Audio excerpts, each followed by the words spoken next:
here in London.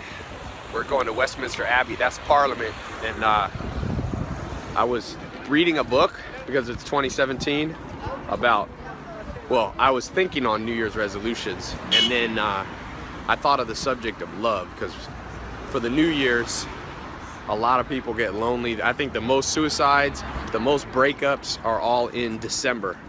So now we're coming into the new year. I was here in London for New Year's. That's Big Ben over there, Westminster Abbey. That's the church where all the kings and the queens, I think we can cross right here. Kings and queens are crowned. Anyway, so I'm reading this book by, or today's book of the day, Richard Sternberg. So he's a professor, I think he was at Yale, now he's at Cornell or something. And he came up with this theory that's really fascinating called love triangle theory.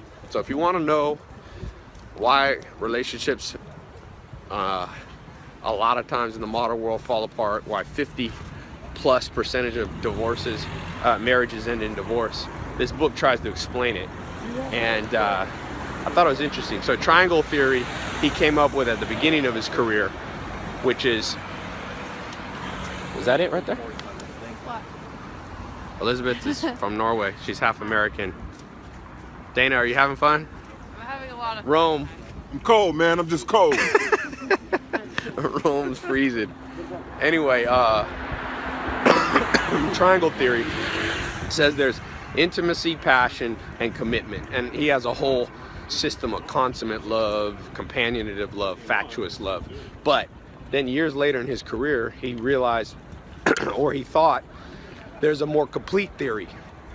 His first theory he thought didn't explain it all. And he came up with this theory called love as a story. And he said there's 26 main stories that people subconsciously act out. It's like a self-fulfilling prophecy. So there are things like horror story, war story, garden story, travel story. There's one called the police story, government story. And each one's a metaphor for how people act. And I can sum up this whole book. The reason people get divorced, the reason people break up, especially in the modern world where you have more choice, is that never date somebody who doesn't have the same subconscious story as you. That's the #1 predictor of failure in a relationship. And I think this applies to business too. When you got different stories, because there's, for example, the fantasy story. So some people think that love is a fantasy, like Cinderella story. You were actually just talking about this. Yes, I was. And then there's other people that have what's called the garden theory, which they think you have to cultivate love. So if somebody with a fantasy story is dating somebody with a garden story, they won't get along, because the fantasy story person will be like, why isn't everything perfect? And the garden story is going, well, we got to work on it. And so they'll end up over time basically naturally separating, or naturally feeling it. What happens, he says, going back to triangle theory, is intimacy drops because people don't feel connected. So you really have to find, he actually has on his, I'll put a link below, he has a link to a questionnaire. You can try to answer these questions and figure out which of the 26 stories you have. I was trying to do mine. There's one called the art story, where you see love as art. There's one called the collector. I thought that was interesting, where sometimes people date people just because they fit like check boxes. They don't really like them, but they got the right job, or they have the right look, but there's not really that connection, you know? So you should take that test. I'll put the link. It's on Richard J. Sternberg's blog. You answer, actually it's on Psychology Today, and you answer 20 questions or whatever. You try to figure out which of those stories are yours.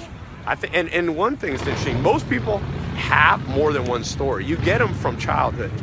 Usually you act out the story. That, for example, the horror story is part of why women stay in relationships that have domestic violence, because their story is that's what love is like.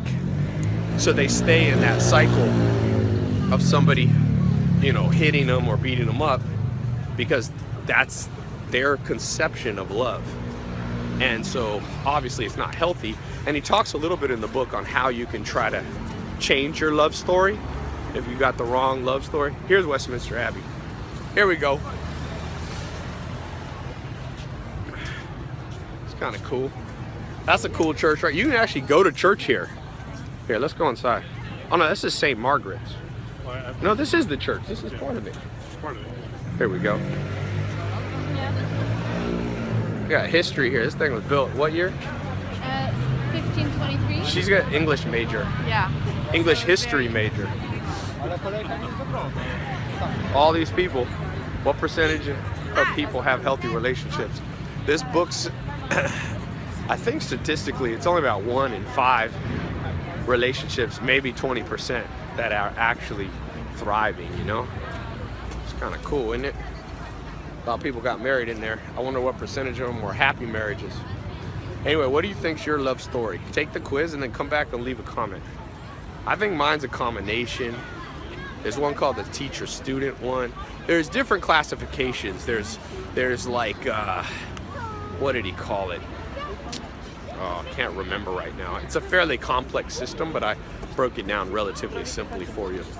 There's asymmetrical, that's what I was gonna say. So that's like a student-teacher where one person takes on the role of teaching the other person. There's the victim one or addiction one. Look at that. Anyway, leave a comment. I thought it was interesting. I hope in 2017 you have an amazing new year. If you're not already in love, I hope you find love. And if you are in love, I hope you enhance what you already got.